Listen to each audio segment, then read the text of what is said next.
Week 1 is through. We're on to week 2. Welcome back to episode 3 of Gotta Know Ball. You gotta know ball, you gotta know game, you gotta know love, you gotta know pain. You'll never get ahead if you're thinking like a lame. And most of all, you better know my name. It's Ball like Barry. You gotta know ball, you gotta know game, you gotta know love, you gotta know pain. You'll never get ahead if you're thinking like a lame. And most of all, you better know my name. It's Ball like Barry, Ball like Barry, Ball like Barry. It's Ball like Barry.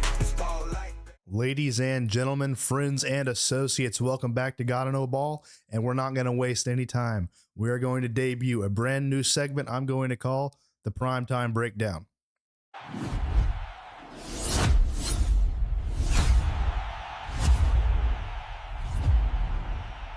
In the Primetime Breakdown, I will go over the ins and outs, the ups and downs, the X's and O's of any and all primetime football games this week. Be it college, be it pro, if there's anything you gotta know, I will be the one to help you out. I'm Barry, and I'm so excited to get started on this inaugural segment of the Primetime Breakdown, and it's going to take us all the way up north to historic Lambeau Field, where the Washington Commanders will be facing the Green Bay Packers. Both teams are coming off divisional wins. The Commanders thrashing the Giants, putting Russell Wilson on a wanted poster as they go up north to face the Packers, who also put BTA on the Detroit Lions. Jaden Daniels is looking to take himself on the road for their first road win and take them to 2-0. Jordan Love is looking to punch his ticket to the Super Bowl. Brett Favre won one at 27. Aaron Rodgers won one at 27.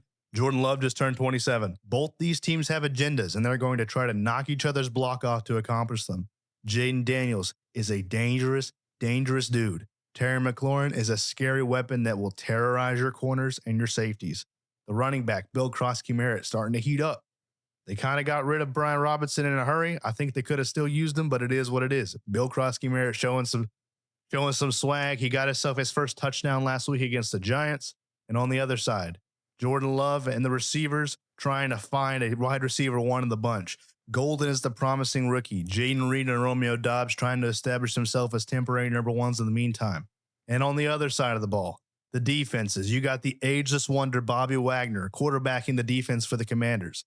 And then you got the all-pro pass rusher finally in his first full practice cycle with the Packers. There are going to be havoc wrecked on all lines this game. It is going to be a knockdown, drag-out slugfest. It's either going to be a 10-9 defense destruction match, or it's going to be a 44-41 offensive shootout. There is no in between. Okay, there might be a little bit in between. I'm a Packers fan. I got to go for these headlines, big dog. Anyways, these two teams match up very well against one another. Micah Parsons is capable of dealing with elusive quarterbacks. He's had to deal with Jalen Hurts, at times Daniel Jones, and Dak Prescott. The Commanders brought in Laramie Tunsil to try to combat weapons like Micah Parsons. Micah Parsons got some work to do. This is no easy task for the defensive line. Opposite of Micah Parsons, you got Rashawn Gary, who is no slouch himself. Don't be so quick to count on the defensive line of the Commanders either. Daron Payne is a weapon, and he will crash down in your run game and sneak up on the blind side of your quarterback if you're not careful. The Packers have to keep an eye on him at all times. I personally think this could be a matchup that depends on the running game heavily. The Packers need to lean on Josh Jacobs. The Commanders are going to lean on Bill Krosky-Merritt and Jaden Daniels himself to run the ball. Whoever can contain the run is probably going to win this game. Each team has one really good wide receiver and then a couple mid ones. If one team can lock up the number one, I don't see the number twos and the tight ends getting too open on these teams. Both teams have good coverage linebackers and decent corners. They're pretty well matched, I'd say. I'd give the slight edge in the quarterback contest to Jaden Daniels, but I give the slight edge in the running contest to the Packers. It's going to be a great game. And this is why I love football so much. I can't tell you what's going to happen. I can tell you what I think might happen based on educated guesses and educated wishes. But at the end of the day, it's any given Sunday on a Thursday. You have to watch. You have to be a fan to appreciate things like this. And I can't wait. I know, even as a Packers fan, if we lose, I know it's going to be an exciting loss. And there's nothing more that any man wants than to die on the battlefield. And that's essentially what's going to happen if the team you're a fan of loses. Hey, at least you went down swinging. And that's all a guy can ask for, right? I'm not really a huge betting man, but the Packers are favored 59.2% to Washington's 40.4% on ESPN Analytics. Key inactives for both teams in this game. Offensive line is kind of struggling for both teams. You got Sam Cosmi out, the guard. You got Niang out, the offensive tackle. And then for the Packers, you got Zach Tom and Aaron Banks questionable, two guys on that offensive line that need to be there. For weapons, Noah Brown and Austin Eckler are questionable for the Commanders. Will probably be a game time decision. And then the Packers, Dontavian Wicks is dealing with a calf injury. Tired of having injured receivers in the Green Bay Packers wide receiver room. Please get healthy. For the love of God. We can't throw it to Tucker Kraft and Jaden Reed every play. Golden needs to survive until at least week 9 for me to be satisfied with the draft pick. He can't be getting his head taken off by Bobby Wagner. I need our receivers to get healthy. I want all people to get healthy, but particularly, Jesus Christ, the Packers have terrible luck at receiver sometimes when it comes to health issues.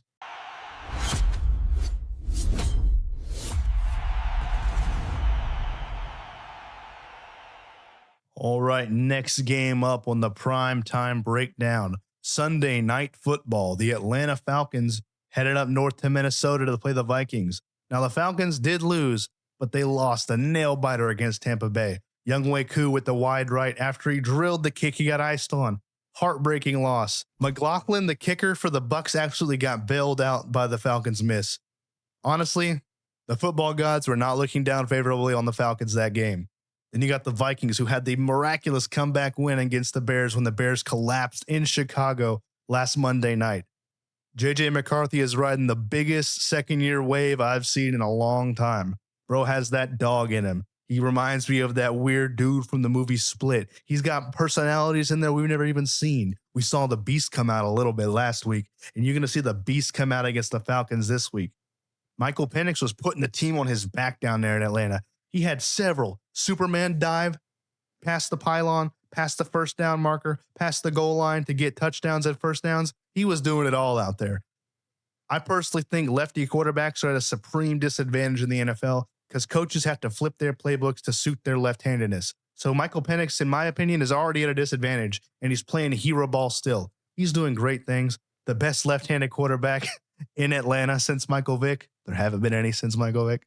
Fun fact. You got Drake London, who is just an athletic freak. He's so tall, can jump out the gym.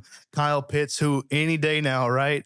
I drafted him, right? Any day now. You also got some people's favorite to be Offensive Player of the Year, Bijan Robinson, the running back for Atlanta. Always dangerous out the backfield, up the gut, east and west, north and south. It does not matter. You get the ball to Bijan Robinson, and he will cut you up. On the defense, the Falcons, you got the always dangerous Jesse Bates and A.J. Terrell, one of the most low-key but still dangerous cornerback defensive back duos you will find in this league. I'm also a huge Leonard Floyd truther. I heard him compared to a bear. They said when he hits you, it's like getting hit with the paw of a grizzly bear. I believe it. Dude's insane, big athletic freak. He'll wreck your offensive line if you're not careful. For the Vikings, J.J. McCarthy, like I said, riding the wave, throwing the ball to, in my opinion, the best receiver in the game, Justin Jefferson. You also got T.J. Hawkinson, one of the best receiving tight ends in the game. Don't sleep on Adam Thielen. He's lost a step, but he's still got a ticker. Adam Thielen will carve you up if you're not being careful. He'll find the soft spots in the zone. He'll cook a linebacker in man coverage if it ends up coming to that. Adam Thielen will betray you the moment you think it's safe. Don't do it. Just cover the man. Just trust me. As a Packers fan, dude has carved me up forever. I was so glad to have him down there in Carolina. And he comes back to the NFC North. Now I got to deal with him 2 times a year. Not looking forward to it. Adam Thielen is a bad man. Don't let the freaking people in the media tell you otherwise. You got the traitor, the great satellite running back, Aaron Jones, catching passes out of the backfield. And in my opinion, RB1 should be Jordan Mason.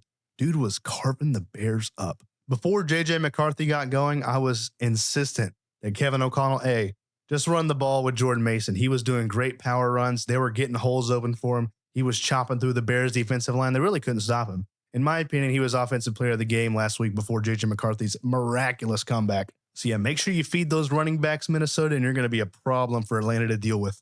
This one could also come down to the wire. Both of these teams' games they played last week against really good opponents came down to the wire. I honestly am not going to be able to call this one. When it comes to running the ball, you'd probably give the edge to Atlanta. Bijan Robinson is a freak. And when it comes to throwing the ball, you give the edge to the Vikings. Justin Jefferson is probably the best wide receiver in the game, depending on who you ask. Some might say Jamar. Some might say Jettis. I say Jettis. At the end of the day, it's probably going to come down to who can get into the backfield quickest. Whose defensive line can penetrate the other's offensive line and either wreck the run or sack the quarterback. Personally, I think when it comes to crashing the run, the Vikings do a really good job. They got Javon Hargrave. They got Jonathan Allen from the Commanders. They got Andrew Van Ginkel, who's really good at sniffing out bubble screens and sniffing out little flat routes. He'll carve you up. He'll ruin your day. He will catch a screen out of the air that you thought was a sure thing and take it all the way to the crib. You've seen him do it. You've seen him do it when he was in Miami. You've seen him do it with Minnesota. He is dangerous in pass rush and in coverage. Watch out. It's going to be an exciting game for football fans everywhere. A great way to cap off a good Sunday slate of games. Looking forward to watching. I hope it's a high-scoring, high-action affair, but who knows, honestly. I just can't wait to see these young quarterbacks play it out. Can't wait to see these offensive weapons do their thing. Can't wait to see these defenses try to lock down these offensive weapons. Bro, I love football. I don't know if you could tell. This is my thing. This is what I do. This is what I love. I love this sport. I love talking to y'all about it. I love expressing how I feel about it. It's so much fun. I'm a student of the game, man. Let's get on a Monday night.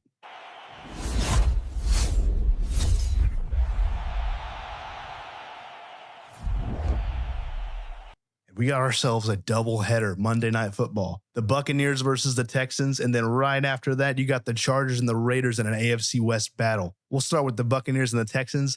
Tampa Bay and Baker Mayfield riding hot after that electric win against the Falcons last week, and then the Texans doing great things, but they weren't able to close it out against the Rams. Texans looking to get right back to 1-1. Bucs looking to continue to 2-0. CJ Stroud is not to be slept on. Yeah, they lost against the Rams, but the Rams defense is legit. All right. Do not sleep on CJ Stroud. Yeah, Nico Collins is great. Nick Chubb still got some gas in the tank. If you go watch those Rams highlights, he was laying the wood. Nick Chubb, just because he had his knee explode atomically a couple years ago, does not mean he's done yet. He is not going to go quickly and quietly into that good night. Nick Chubb is here to stay. You're going to take him out of here on a stretcher, which I love. I respect the game. It might get him hurt, but hey, game is game, and real recognize real, and I recognize his passion for this game. It's more than just a game for him. When he puts the pads on, he becomes a knight in armor, ready to go to war for his team, and I appreciate it so much. I recognize passion. I'm passionate about passion. I respect Nick Chubb. Don't ever retire. However, the Buccaneers, current offensive rookie of the year favorite, Emeka Egbuka, anybody? Anyone? Brother. Mike Evans is, the sun's setting on my boy Mike, and here comes Emeka Egbuka making 99 percentile catches. Baker Mayfield dropping it right in the bucket. Oh my goodness, dude. That last pitch and catch from Baker to Egbuka to almost close the deal against the Falcons was insane. Bro has sticky glue for hands. His route running is impeccable. His athletic ability is amazing. He called his own play. He was like, this one's me. Went up, snagged it. Should have been the game, but hey, it is what it is. I'm so excited to see him, Mike Evans. Need to get Chris Godwin right, and this offense is going to explode because then you get Bucky Irving going. The offensive line is great. Need to get Tristan Wirfs right, and we're solid. Really excited to see what Baker can do against this Texans team because the Texans defense, pretty legit. They still got Will Anderson on the defensive line. They still got one of the best corners in Derek Stingley. Yeah, I saw Derek Stingley went down. Looks like he's not on the injury report, so it looks like Derek Stingley's good to go. That's one of the best corners in the game. Derek Stingley will take away your number one. So Mike Evans might be getting locked up, or Emeka Egbuka might be getting locked up. Then you start working around him because, dude, he's a really good corner. Great young guy. They paid him like one, too. Bro got the bag. Really excited to see how he does against this Tampa Bay Buccaneers team. The wide receivers are insane. He's going to have a lot on his plate, but I think he can do it. The Buccaneers defense is no slouch either. I'm a huge Antoine Winfield, Jamel Dean truther, all right? Love Vita Vea. Bro takes up two gaps. The A gaps, left and right, are just closed when he's on his game. They're just closed. Nick Chubb's going to have his plate full as well because Vita Vea is going to be there saying, what's up? Going to be asking him if he's got a pass or not because, bro, that's 350 pounds of screw you. And Nick Chubb's got to say, I'm going through that. Respect to the man. That's all. You couldn't pay me to do it. Hell no. And I've been shot at. All right. Vita Vea is no joke. Hopefully Hassan Reddick can do some work. You also got the ageless wonder Levante David, one of my favorite defensive Buccaneers of all time, up there with Gerald McCoy. Going to be quite the athletic competition, as it were. But we're not going to have a lot of time to digest it because right after that, we got Chargers and Raiders, baby. AFC West. High-flying electric football. Justin Herbert and the Chargers, after putting that work on the Chiefs in Sao Paulo, are heading to Las Vegas into Allegiant Stadium to play the Raiders. Personally, the Raiders, they stole one from New England. So now they're kind of riding. I did not have them beating the Patriots. I thought Drake May was going to carve them up. I thought Stephon Diggs was going to put the work on them. But nope, Geno Smith said, screw you. Pete Carroll said, screw you. Your takes are wrong. Get out of here. As much as I want to pick the Chargers handily over the Raiders, I'm not going to. The Raiders can absolutely put up a fight against the Chargers. Justin Herbert throwing to Lad McConkey, Keenan Allen, Quentin Johnson are going to be stretching that defense thin, bro. I don't know if they're going to be able to cover all three of those guys and Omarion Hampton and or Najee Harris or Justin Herbert on the scramble because he was running last week too. I'm not going to count him out because look where that got me last week. I thought Drake May was going to do what I just said Justin Herbert's about to do. So I'm not about to lock in the Chargers. It's going to be a game time, maybe make some halftime adjustments things for the Raiders, but they can absolutely do it. They prove that they are ready to rock and roll. Pete Carroll is that guy. Hall of Fame head coach, in my opinion. Now switching sides, the Raiders offense, Brock Bowers is a dog. Ashton Genty did not get going last week. He got something like 19 carries for 38 yards. They held him to 2 yards a carry. Ashton Genty is doing the dope fiend lean, looking for the rock right now. He wants the ball, and I think he might get going against the Chargers. He already had a quiet game last week. He wants that Offensive Rookie of the Year trophy. He wants that medal around his neck, that pin on his jacket. And I think he's going to get unleashed against the Chargers because the Chargers are going to put Derwin James on freaking Brock Bowers all game long. They're going to try to lock down that pass game. I think Ashton Genty might be able to break out here. I think he might carve up this Chargers team, and the Chargers might have to be chasing Genty the entire game. This might be one of those games where whoever scores first wins because they both have home run potential and they both have the ability to lock down a number one. I don't know how it's going to work out.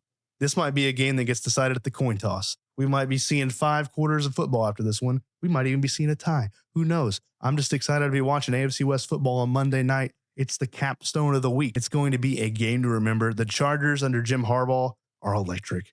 If you look back and you see, you tell me Brandon Staley was here? What the hell was even that? No, Harbaugh is ready to rock and roll. And I love the energy he brings to the game. He's out there with no shirt on, wide receiver gloves, catching passes from freaking Herbert, throwing passes to Keenan Allen. I love his energy, man. And then just opposite him in this game, Pete Carroll out there doing wind sprints with Gumman at 73 years old. This game is going to be so electric. Allegiant Stadium is going to be rocking and rolling. Do not miss this game. I know it's late. For me, it's 9 p.m. on a Monday. I know some of y'all got work. Bro, use a sick day. Get a flat tire. It's football. It's week 2. Week 2 for you, baby. Come on now. That's going to be it for the primetime breakdown. We went through the primetime games of this NFL week, Thursday night, Sunday night, and Monday night. No Friday night this week.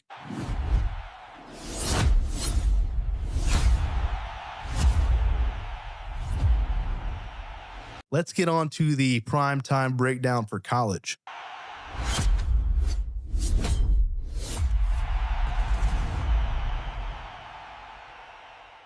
I'm not including this in the segment. Any Hoosiers in here? Indiana State is playing IU. That's on Friday. That's just for y'all because not a lot of Hoosiers going to be watching this. I don't think so. All right, this is going to be the college segment of the primetime breakdown. Remember, college, pro, anything you got to know, I'll be the one to help you out. My name is Barry. Let's get into the primetime breakdown for college week 2. First game on the slate, Georgia at Tennessee. We got some SEC football, baby. Georgia now ranked 6, Tennessee now ranked 15. Both 2-0. Someone's losing today. That just is what it is, baby. Someone has to lose. Georgia Bulldogs really haven't played anyone too crazy. Tennessee is ready to knock a block off. I did not expect this. I'm kind of a Gunner Stockton truther. I would have absolutely taken Georgia handily in this one. Tennessee right now is favored on ESPN. Favored at 51.5% to Georgia's 48.5.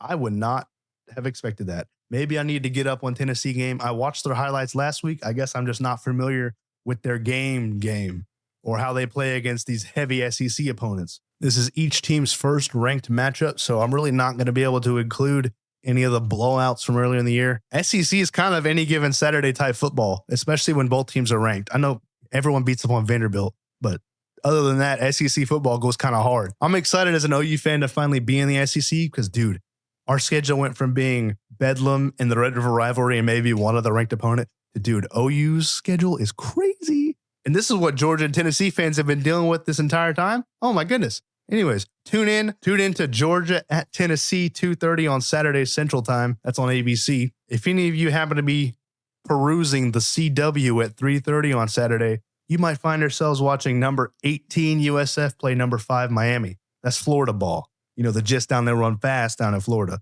There's going to be some 40-yard dash records broken this afternoon. Carson Beck coming down to Miami doing his little thing. I really like what he's doing. Perfect replacement for Cam Ward. Really excited to see what kind of tape I'll put out there.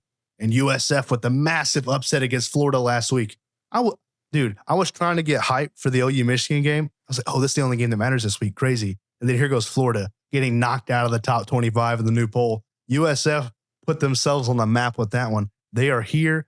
Florida Gators gains who? Florida Gators need some aid. One might even call it Gatorade because USF packed them up, put them in the pack, sent them home. It was crazy. Gotta love Florida football. Ready to see Miami do their thing. I obviously need to do some tape watch on Byram Brown. Dude is their leading passer and leading rusher. You know I love a dual threat quarterback. I'm going to get off of here right after this and look at some tape. This is now becoming a must-watch game for me. I was really going to put it to the side and just catch it later. I might be tuning into the CW. Like, as I'm doing this segment, I'm going over this like, dude, this guy's stats are kind of lit. No wonder Florida lost. I might be hopping on the USF bandwagon. I might be hopping on CFB 25 and starting a dynasty. Kind of excited now. Hey, tell you what, USF Miami, sleeper game of the week. All right. You heard it here first. I'm excited now. If this game were happening last week, it would be prime time, but I'm not even going to acknowledge them. Hey, I hate Tim Tebow, by the way. Florida at LSU. LSU is about the dog walk the Gators. That's all you got to hear about that. The primetime game of the week, Texas A&M at Notre Dame. It would be one thing if it was at A&M. You know, they get crazy up there in College Station, but it's not at A&M. It's at Notre Dame. I think CJ Carr and the Irish, bro, I think they put them away easily. I think Notre Dame's got something to prove. They had that heartbreaking loss last week. CJ Carr wants to put the team on his back yet again. I don't really have much faith in the boys from College Station walking into Notre Dame and beating the Irish. This might just be a lock for me, but I'm taking the Irish all day. I don't oppose being wrong. The way they lost that game last week was unfortunate. That is not up to Fighting Irish standard. They're going to be looking to set the record straight, set the tone, and punch someone in the mouth early. It's going to be a good game. Now, I am familiar with Marcel Reed's game. Dude, excellent dual threat. He's a quick little dude. He has a cannon of an arm. I think the Irish, if they can get ahead, they'll be able to stay ahead. Marcel Reed is dynamic, but once you can contain him, there's not really much else they can do. I got the Irish winning this one, but I'm happy to be wrong. It's prime time for a reason, baby. So that has been your prime time breakdown for the NFL, for college. If the XFL were still happening, I'd do it for them too, but it's not. That'll be it for this segment, and then we'll get into every other game to look forward to. First game on the Sunday docket, we got the LA Rams at the Titans. Now, the Titans kind of played a sneaky competitive game against the Broncos, but I do not think they'll be able to do that against the Rams. Matt Stafford is back on his main character energy. Puka Nacua took a cut to the eye, got it taped up, had the tape bust, and he was still catching passes. Kyron Williams, still the bell cow, got himself a rushing touchdown last week. I think the offense is going to be hard to stop for Tennessee. Jeffrey Simmons can't do it all. Meanwhile, Cam Ward, brother, he was under some pressure last week. And the Rams defensive line is no joke. Jared versus Byron Young will pack you up. Kobe Turner will shut down your run game. And Tennessee right now is not known for having a run game. They really got Cam Ward and Calvin Ridley out here playing superhero ball. Chigo Kwanko every now and then will maybe get loose on something. But other than that, it's looking a little rough. I try not to be a hater, but let's just say I saw enough of Tony Pollard in Dallas. I'm not too confident with the product he's going to put out on the field for the Titans. I'm going to take the Rams to win this one. If the Titans are able to keep it competitive like they did against the Broncos last week, I will be thoroughly surprised. I have the Rams winning this one handily. The next noon game, Jacksonville at Cincinnati. The Bengals have a problem, same as the Steelers, where they play to their competition, be it better or worse than them. No matter what, they will match energy for energy. And so you saw the Bengals fly way too close to the sun against the Browns. They should have handily handled the Browns, but no, it came down to a kicker missing some kicks, and the Bengals narrowly skirted out of there with a W. Bold take, Jacksonville is better than Cleveland. Cleveland kind of put the clamps on Joe Burrow last week. And believe it or not, Cleveland kind of put the clamps on Joe Burrow last week. Him and Jamar and T and Chase out of the backfield and Mike Gesicki got to get something going. Because Travis Hunter is looking to put out some defensive tape. He barely got his touches on offense. He wants to get his touches on defense. He's looking to have a really good challenge to lock down. And he's got Jamar chasing his sides. He's licking his lips like a rabid dog. All right. I got the Bengals winning this one, but the Jaguars are absolutely going to keep it competitive. BTJ is still a demon. Travis Hunter is looking to get that Offensive Rookie of the Year trophy. Honestly, this game is probably going to be decided in the trenches. If Trey Henderson can get in Trevor Lawrence's lap, that'll be the end of that. And vice versa. If Josh Hines Allen and Trayvon Walker can upset Joe Burrow, Maybe he won't be able to get the ball out to Jamar Chase. Who knows? This game is going to be dynamic. If the pass gets taken away, don't be surprised if you see the run be favored heavy. If the run gets taken away, they're going to heavily favor the pass. I will say one thing the Jags do have on the Bengals. Travis Etienne seems to be back. I'm really glad they didn't give up on him. They traded Tank Bigsby, so obviously they don't need the depth. Hopefully Travis Etienne can be effective this game. He's a really good north-south runner and a weapon receiving out of the backfield. So that might be where they're able to get an edge in on Cincinnati. I'm going to take Cincinnati just to be safe, but don't be surprised if the Jaguars might pull a little upset here. Also, I had Joe Burrow winning MVP this year, and he's currently at 113 yards. He's going to have to put up way better numbers to even get in that conversation with the way Josh Allen's playing, with the way Lamar's playing, Justin Herbert's playing. Joe Burrow's got to get on his timing if he wants to get himself up there with those big three. Let's go on to the next game. Oh, brother. We got the Browns at the Ravens. I'm going to take the Ravens. Next, a sneaky good game of the week. Buffalo at the Jets. Jets losing the nail biter against the Steelers. Buffalo winning the comeback against the Ravens. This game might be nice. Justin Fields was really on one against the Steelers. And the Steelers defense, we know they got weapons. Justin Fields did that against TJ Watt and Alex Highsmith. He did that against Jalen Ramsey, all right? Against Patrick Queen. Justin Fields was putting one out there. And personally, I would take the Steelers defense over what the Bills have. And on the opposite side, Josh Allen playing hero ball. You saw Josh Allen on his MVP type beat. He did that comeback. He orchestrated every little bit of that. With a little help of his friends, of course. Keon Coleman was on absolutely devious timing, hitting toe drag swags. He was catching balls tipped off of other receivers, off of tight ends.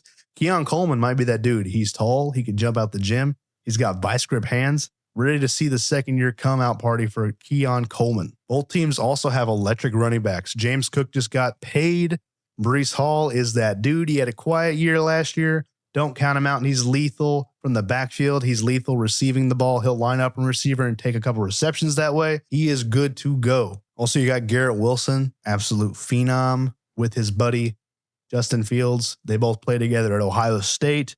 They got that reception connection, all right? This is going to be a good game. I expect this to be high scoring as well. Tit for tat, blow for blow. This might be decided at the coin toss. If you got this game in your area, I would advise watching it. This is going to be exciting football. I'm going to take the Bills. Josh Allen is a superhero, the Winter Soldier, but don't be surprised if the Jets don't put up a fight. Justin Fields is trying to make a name for himself. He wants to remain a starter in this league, and he's starting off great. That was an absolutely valiant effort against the Steelers last week. Hopefully he can put up some good fight against the Bills. We got the Patriots and the Dolphins. Now, the Dolphins made me look like a fool last week. I was proclaiming that Tyreek Hill is a heat-seeking missile ready to be deployed by Mike McDaniel and Tua Tagovailoa. I was proclaiming that Jalen Waddle is ready to be there when Tyreek Hill isn't. I was ready for freaking Devon Achane to hit north-south 88 miles an hour on the DeLorean, ready to travel back in time. And they made me look like a fool. I think the Patriots have this handily. Drake May is looking to get past the loss he received from the Raiders. Stephon Diggs wants to get back onto his, even though I'm 30, I do not be hurting timing. Travion Henderson is lethal. Ramondre Stevenson is lethal. For some reason, ESPN is favoring the Dolphins. If you get blown up by Daniel Jones, you don't get favored. I don't care what analytics writer over at ESPN is doing. That's just the wrong answer. Indiana Jones put his wiener on your forehead. All right, I'm taking the Patriots, and that's the end of that. All right, 49ers at the Saints. Feel free to go watch my Cardinals versus the Saints video. Safe to say, I'm not the hugest Spencer Rattler fan. By no means a hater. I'm just a realist, okay? I saw him at OU, saw him at South Carolina, saw him last year on the Saints, saw him this year. I don't know how the Saints are going to proceed if they keep getting their wide receivers knocked out due to hospital balls. Chris Olave is like a glass cannon. He will cut you up for 200 yards, but he's fragile. You can't be throwing these cans of corn lobs in the flat over the middle with teams with heavy hitting linebackers. Fred Warner will kill Chris Olave. This is how you kill the Chris Olave. Spencer Rattler tends to get flustered as well. His spidey sense, as I heard it called, doesn't really work too hot compared to some other guys in the league. I don't see how the Saints win this game. Alvin Kamara needs to be fed heavily. Spencer Rattler needs to be given grace, but honestly, Kellen Moore needs to be looking at the depth chart to see if some changes need to be made. You still have Taysom Hill. Maybe get some gadget plays out there. You don't want to bench Rattler yet. That's fine. But, dude, him taking 40-plus snaps a game against the Cardinals wasn't working. We cannot do that against the 49ers, who are much better defensively than the Cardinals. Nick Bosa is going to eat Spencer Rattler alive. Fred Warner is going to eat Spencer Rattler alive. Diamador Lenore will eat Spencer Rattler alive. He's a sneaky good corner. They have excellent weapons at all levels of defense, and I hope it's quick. That's all I'll say. I hope it's merciful. I got the 49ers winning this one pretty heavy-handedly. This is one I'm looking forward to, okay? Y'all know I run Giants franchise on Madden on my YouTube channel. If you're watching this on TikTok, I have a YouTube channel called Ball Like Barry. I do Madden on top of my NFL stuff. Now, Russell Wilson, not looking too hot against the Commanders last week. Jackson Dart is waiting in the wings, chomping at the bit, ready to rock and roll. The fans are already calling for Jackson Dart. You can hear the soft chants over the hill. Jackson. They're calling for his name. Russell Wilson's leash, I think, just got a whole lot shorter. Once Jackson Dart jumped Jameis on the depth chart before the start of week 1, you could already smell it in the water.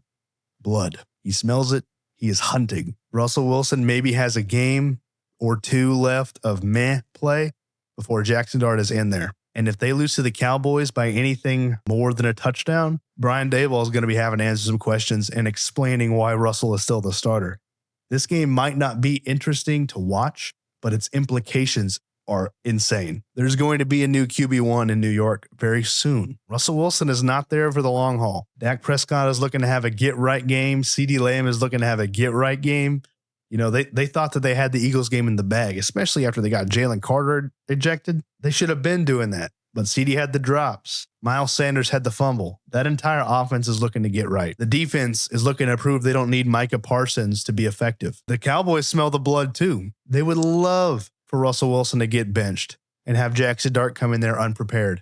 Yeah, you say he's prepared, but no one's prepared that much. You try to prepare as best you can, but at the end of the day, someone's getting the reps with the ones. And it's not the backups. It's the starters. For chaos purposes, I'm taking the Cowboys. Even though I do not enjoy the Cowboys winning football games like a lot of people, I'm taking the Dallas Cowboys to beat the Giants because I'm very excited about the content that will come from it if they do. Next game. Ooh, 2 disgruntled NFC North teams, the Chicago Bears at the Detroit Lions. Brother, man. The Detroit Lions do not like losing to the Packers. They dislike that more than the Bears dislike losing against the Vikings, I assure you.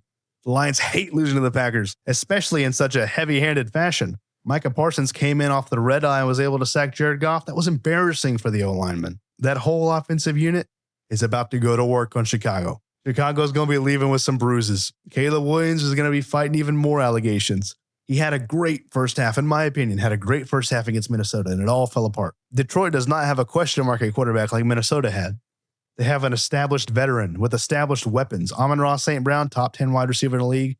Jamison Williams, top 20 wide receiver in the league. Sam Laporta, top 10 tight end in the league. Penei Sewell, top 5 tackle in the league. That offensive line is ready to rock and roll against whatever Chicago brings. At least against the Vikings, Chicago's corners were heavily injured. Amon-Ra and Jamison Williams might go to work. Sam Laporta might go to work. Jared Goff is looking to drop 500 on somebody's head because he couldn't do it against Green Bay last week, and he hates losing. Watch an interview with Jared Goff. Brother hates losing. He is a quarterback commander. I think Hutch is looking to get right too. Caleb Williams is going to be running for his life. Brian Branch, Kirby Joseph, the elite defensive back group over there. Jack Campbell, who is deceptively good at linebacker. The Lions have an answer for everything the Bears are bringing to the table on Sunday. I got the Lions winning this one pretty decisively as well. It'll be fun to watch, I guess, if you like bloodbaths. Let's get on to the next game. Alrighty, last of the noon games. Seattle Seahawks at the Pittsburgh Steelers. I am the conductor of the Aaron Rodgers hype train, okay? Before the season started, you can go back and watch my quarterback tier list where I broke down that Aaron Rodgers is a top 10 quarterback in the league. You can just look at stats. Top 10 in passing yards, top 10 in passing touchdowns. Had more passing touchdowns than Jordan Love. Had the same amount of passing touchdowns as the current MVP Josh Allen. Had more passing yards than Justin Herbert. Aaron Rodgers did all of those things. Aaron Rodgers is elite, and I'm so glad he got the opportunity to showcase it against his ex-girlfriend in New York. All right? That was an amazing game to watch. I was so vindicated. The catharsis was insane. The old man still got it. Can't put baby in a corner if baby don't want to go in a corner, all right? He'll go in a corner when he's damn well ready, and he ain't damn well ready, okay? One is not flying over this cuckoo nest today. All right, Aaron Rodgers is ready to rock and roll, and Sam Darnold and the Seahawks are going to be another victim, all right? Devon Witherspoon, victim. Boye Mafe, victim. DeMarcus Lawrence, victim. All right. They got no answers for Aaron Rodgers. Him and DK are carving them up. Him and Kenneth Gainwell are carving them up. Jalen Warren, freaking, what's his name? The rookie Caleb Johnson is yearning for contact, and he is going to get it from the defensive line and the linebackers from Seattle. And then on the Steelers defense, one of the best defensive lines in all of sport, TJ Watt, Alex Highsmith, and the future Hall of Famer, Walter Payton Man of the Year, Cam Hayward, going to be in Sam Darnold's hip pocket all day and night, twice on Sundays. It is going to be a slaughter fest. And you think you're going to count out Darius Slay and you're going to count out Jalen Ramsey? Absolutely not. You see that slobber knocker he laid on Garrett Wilson to end the game? Jalen Ramsey is absolutely still a physical specimen. And there's nothing Jackson Smith and Jigma is going to be able to do, all right? I have the Steelers winning this game. Aaron Rodgers probably going to drop about 7-8 touchdowns on the Seahawks now. I wouldn't be surprised to see another 4-touchdown game, though. Maybe get the running game going. The Seahawks' best hope is Kenneth Walker has one of his alternating good games, alternating injured games. Because if Zach Charbonnet has to come in, it's not going to be ideal. Kenneth Walker, to me, is their best offensive weapon when healthy. Sam Darnold, still meh. If Nick Bosa was able to get back there and ruin his day, TJ Watt, Alex Highsmith, Cam Hayward are going to do so much worse. Oh, my goodness. T's and P's for the man over there in Seattle. Sam Darnold is going to be seeing some ghosts when he comes to Pittsburgh. I got the Steelers winning. All right, first slate of afternoon games. We got the Horse Bowl. The Broncos going to Indianapolis to play Indiana Jones and the Colts. Colts have all the momentum here. The Broncos took the Titans a little too close in the win last week. The Colts are looking to upset the Broncos the same way they upset the Dolphins. And at least on paper, the Dolphins looked better offensively than the Broncos. Bo Nix was kind of struggling last week against the Titans. I wouldn't be surprised if those same struggles he had against the Titans manifest again against the Colts. I'm actually going to take the Colts in this game, and I am a Bo Nix, Sean Payton Broncos truther. Daniel Jones is riding the wave, and until the wave crashes against a team that are going to be able to answer back, I don't think just having a great defense is going to be able to stop the Broncos from losing this game. Yes, the Broncos defense is great. Pat Surtain, best corner in football, all right? They drafted good defensively. They got some good, solid defensive linemen. I just don't think they're going to be able to answer either Daniel Jones finding his receivers or Jonathan Taylor busting up the gap for a 50-yard burner, all right? They're going to have to stop one of them. I don't think they can stop both of them. So I got the Colts winning this one. It'll be a close game, though. It'll absolutely be a close game. Lucas Oil Stadium is much louder than it appears. So home games in Indianapolis can tend to be a little raucous, a little crazy, a little frenetic. Make sure you tune in. That's an afternoon game, 3:05 at Indianapolis. Oh, brother, we got ourselves a slaughter on our hands. The Panthers and the Cardinals in Glendale, Arizona at 3:05 on CBS. The Panthers were not looking too hot against the Jaguars last week. I saw a play on the Panthers subreddit, I believe. The little dink and dunk play the Jaguars threw to the right side of the end zone. Both of the Panthers linebackers were hitting the... What? They have to find an answer defensively. J.C. Horn is it. That's all they have. They do not have any linebackers. When I saw that highlight, I was like, dude, you'd have better luck grabbing some guys from the UFL, all right? Those two linebackers in that play were not NFL caliber. And if you can't have NFL caliber guys on the field 100% of the time, they don't need to be on the field, all right? Jesus Christ. Dave Canales has got a problem on his hands with that defense. Bryce Young is absolutely promising. Ted McMillan, promising. Xavier Legette, promising. But the defense is where they're going to get ate up, man. No one is scared of the Panthers defense right now. Don't go look up Panthers defensive stats. They're not pretty. Yeah, I'm going to take the Cardinals winning this one. Marvin Harrison Jr. and Kyler finally seem to be getting on the same page. You always got the dangerous Trey McBride. He'll hurdle your entire defense on the way to the end zone. James Conner is showing a little age, but Trey Benson is right there to back him up. He's basically James Conner Jr. He'll take a pass out of the backfield. If he gets north and south, he'll knock your block off. He'll knock out your veneers. He'll make you cry for your mama. I got the Cardinals winning this one in a pretty decisive land battle. It'll be a great time if you're from Arizona. Don't tune in to expect 2015 Panthers. You're not going to get it. You're going to get a Cardinals dub in this one pretty heavy-handedly, if I do say so myself. Next, we got ourselves a winner. Last afternoon game on Fox. Eagles and the Chiefs looking to spoil the Chiefs' coming home party back to America. It's going to be in Arrowhead. The Eagles riding the wave off of their Super Bowl banner being hoisted, going into the team that they beat stadium and trying to double dip on them It's going to be an excellent game. Jalen Carter did not get suspended. They counted that whole suspension from that one game as his suspension. Yeah, bro got fined like 70 racks, but he's back, and he's going to be wreaking havoc on the offensive line of the Chiefs. You saw Jawan Taylor. I told you last week, go look at my prediction for the Chargers-Chiefs game. Jawan Taylor holds every 5 plays. Travis Kelce was getting up in his grill, bumping heads with him, about to knock his freaking block off because brother can't stop false starting, can't stop holding, can't stop illegal hands to the face. Jawan Taylor does not belong on an offensive line starting. And then on the other side, you got the rookie who was just trying his best. Jesus Christ. The offensive line is going to lose the Chiefs football games. And you know what else is going to lose the Chiefs football games? Having the receivers be suspended and injured. And you got a guy serving a 6-game suspension for being an illegal street racer and another guy getting dislocated for daring to touch the boyfriend of Taylor Swift. I don't know what the Chiefs are going to do. Kareem Hunt, welcome to the show. Pat Mahomes was running the ball pretty successfully, and he was laying the wood on some people too. He is not afraid to take hits. You can definitely tell Pat Mahomes is trying to break that stigma that he's a sideline baby. He's a little bit of a puss. He's looking for contact. And best believe the Philadelphia Eagles have plenty of contact to go around. That defensive line is stout.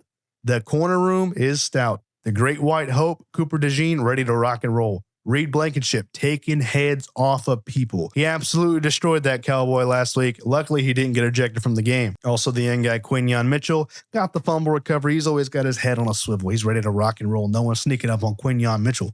Pat Mahomes got to fit the ball in some tight windows wherever he throws it. Travis Kelce is not going to be open every play. Travis was able to get schemed open a little bit, but believe it or not, the Eagles are very familiar with the Chiefs' schemes. They've been planning for this day ever since the schedule got released. Nick Sirianni's got something dialed up. Don't be surprised if you see some crazy plays from both sides of the ball. Andy Reid has been doing this since I was a kid when he was the head coach of the Philadelphia Eagles, all right? Andy Reid, the inner machinations of his mind are an enigma, okay? But then Nick Sirianni is just bully ball. Big Dom would suit up himself if he could. This is going to be a slugger, a slugfest, an absolute slobber knocker. Haymaker spectacular. Game of the week, some are saying. I got the Birds winning this one because the Chiefs have no one to throw to. That's about it, really. Don't know what the Chiefs are going to do in the future. They got to sign somebody. They got to trade for somebody. You know who would look crazy in a Chiefs uniform? Tyreek Hill. Next, then let's go ahead and take a look at some college games that might be sleeper watches that you might want to tune into. And I'm actually going to start with Clemson, Georgia Tech. Clemson doing great things, all right? Clemson's cool. We're rocking with Clemson. They're ranked. They're doing their thing. Remember when I was telling y'all about Haynes King and Georgia Tech? When they went into Colorado and absolutely embarrassed Coach Prime? Georgia Tech is fun football. Like I said before, Haynes King is Josh Allen at home, all right? Tune in if you want to watch some good option plays, some good deep balls, some good old-fashioned running of the football. Clemson at Georgia Tech is going to be a great game. If Clemson loses to Georgia Tech, don't be surprised if you see Georgia Tech getting ranked. At least not this week, maybe next week, depending on how their schedule shakes out. But yeah, they have something to prove against Clemson. Don't be surprised if it is not a blowout like you might think it being with Georgia Tech not being ranked. This is absolutely going to be a competitive game.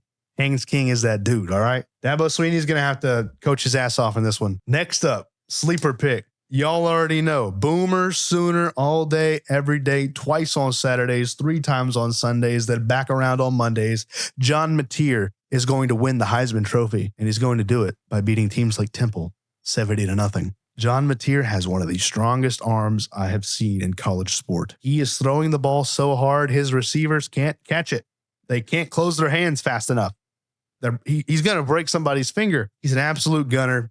He knows when to pull the ball and run it as well. He put the entire team on his back against Michigan. It was a sight to see. His theme song in my head when I watch John Mateer play is the Spider-Man black suit theme, okay? I just hear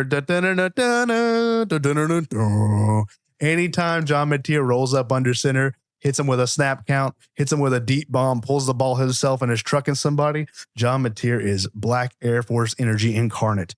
watch out for John Mateer. If he is on your school schedule, you're in for a paddling, all right?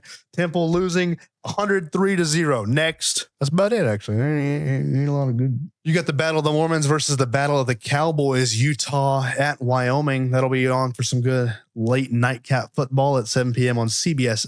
I'm not really vibing with Alabama, so I'm not going to watch the Alabama-Wisconsin game. I hope Alabama wins because I like playing ranked Alabama teams, but if they don't, I'm not going to be too surprised. That's about it for college. Not a crazy week, but it's not as dry as last week where the only ranked matchup was freaking Oklahoma, Michigan. I was so nervous, bro.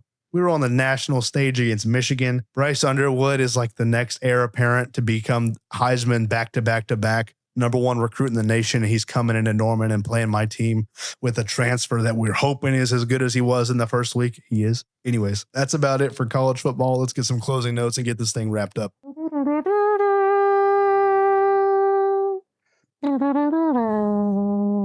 At the end of each episode, I'm going to kind of do it how I do a Madden video and to go over the leaders of each stat category so far in the league. Maybe that'll influence you in how you consider people for MVP, Offensive Player of the Year, Rookie of the Year, that nature. So let's go to NFL stats on ESPN. And currently leading the league in passing yards, Josh Allen. Josh Allen leads the league with 394 passing yards. Good on him. We're going passing touchdowns. I think I know the answer to that one. It's Aaron Rodgers. Aaron Rodgers currently leads the league in passing touchdowns. Also has no interceptions, crazy enough. The leader in interceptions is a 5-way tie between Joe Flacco, Tua Tagovailoa, Brock Purdy, Bo Nix, and Bryce Young. When it comes to the most sacked quarterback in week 1 in the year of our Lord 2025, you're looking at Mr. Cam Ward. Cam Ward leads the league in being sacked 6 times. Right behind him is the ever elusive but not too elusive Kyler Murray. Aaron Rodgers actually has 4 sacks. That's insane. Didn't know that. Leading the league in QB rating, Lamar Jackson, Jalen Hurts tied for a 94 QBR. True passer rating leading the league is Lamar Jackson, followed closely by AFC North rival Aaron Rodgers. Keep an eye on that race. Leading the league in rushing, Derrick Henry. Who would have thought? 169 yards and 2 touchdowns. Coming up behind him in yardage is Travis Etienne Jr. finally finding his stride down there in Jacksonville, and Breece Hall looking to come back out of his shell up in New York. Also, don't be sleeping on the kid, Bill Krosky-Merritt. He's 4th in the league, but he only has 82 yards. When it comes to receiving, your receiving yards leader is also on the Ravens. Zay Flowers, 143 yards. He also caught a touchdown. Behind him is Puka Nacua, who did that with a busted eye. And then Jackson Smith and Jigba up there in Seattle. There is a 2-way tie for NFL touchdown leaders for wide receiver at the end of week 1. And it's everyone's favorite, Quentin Johnston and the dangerous rookie, Emeka Egbuka. They both have 2 touchdowns. When it comes to reception, there is a 3-way tie for the lead. Each of these gentlemen have 10 receptions. Hollywood Brown, Puka Nacua, and Jahmyr Gibbs. However, none of them have touchdowns. Interesting. When it comes to fumbles, Jackson Smith and Jigba leads the league with 2 fumbles. Let's move on to defense. Leading the league in solo tackles is Roquan Smith for the Ravens. The Ravens got some hitters, bro. Jesus. Pretty mirrored to my Giants franchise. Bobby Okereke leads the league with 16 total tackles. Your current sack leader as of week 1 in 2025 is Harold Landry III with 2.5 sacks. Your TFL leader is Myles Garrett with 4. But right behind him is Harold Landry, who has 3. Harold Landry, week 1 defensive MVP, absolutely 100%. Book it, lock it down, put a bet on it. Lots of guys have interceptions and PBUs. We're not going to go over that this week. Once there becomes people that separate themselves from the pack, we will then dive into that. But as of right now, we're not going to. We do have 1 defensive touchdown. That's from Monday night. Nashawn Wright intercepting J.J. McCarthy and taking it to the crib. He has the only defensive touchdown of the year so far. Quick special teams note, there's a 3-way tie for field goals made between Joey Sly, Spencer Schrader, and Cam Little. The current longest field goal of 2025 belongs to Chris Don't Miss serial killer Boswell with the 60-yard bomb he had to beat the Jets. That'll be it for your stat recap of week 1 of 2025. We'll do this every week going all the way down until week 18. Anyways, that's been Gotta Know Ball. We threw an extra segment in there. I also did Eating Crow earlier this week. Make sure you go watch that. I'm not going to stick that in this episode of Gotta Know Ball. That's going to be kind of its own thing. Gotta Know Ball is going to be a forward-looking podcast. My other videos will be looking backwards. So things like Eating Crow, any little special ditties I do. So anything like Eating Crow, the shorts I do after primetime games, those are probably all going to be retrospective. Gotta Know Ball is going to be looking forward. This has been episode 3 of Gotta Know Ball. I'm your host, Barry. I've had a great time talking football with y'all. It is currently 12:30 a.m. on a Wednesday. I have to work in the morning, but I don't care because I love doing this so much. You are loved. You are appreciated. Don't matter if you haven't heard it in a long time. I'm telling you now, someone loves you. And if they don't love you, I love you. All right. Love talking football with you guys. Love talking sports with you guys. Interact down below. I try to respond to as many comments as I can, man. I'm trying to run the subscribers up. I'm trying to run the followers up. I just like engaging about the sport, man. I'm not doing this for money. I'm not doing this for fame. I'm doing this because I like spreading love of the game. That's a bar. You can keep that. Absolutely. Ooh, that's a bar. Don't let me become a battle rapper. All right, I'm done being a clown. Y'all take it easy. I'll see y'all on the next one. I'm going to be posting hella on Thursday because, I can't keep my mouth shut about ball. Love you guys. You gotta know ball, you gotta know game, you gotta know love, you gotta know pain. You'll never get ahead if you're thinking like a lame. And most of all, you better know my name. It's Ball like Barry. You gotta know ball, you gotta know game, you gotta know love, you gotta know pain. You'll never get ahead if you're thinking like a lame. And most of all, you better know my name. It's Ball like Barry, Ball like Barry, Ball like Barry. It's Ball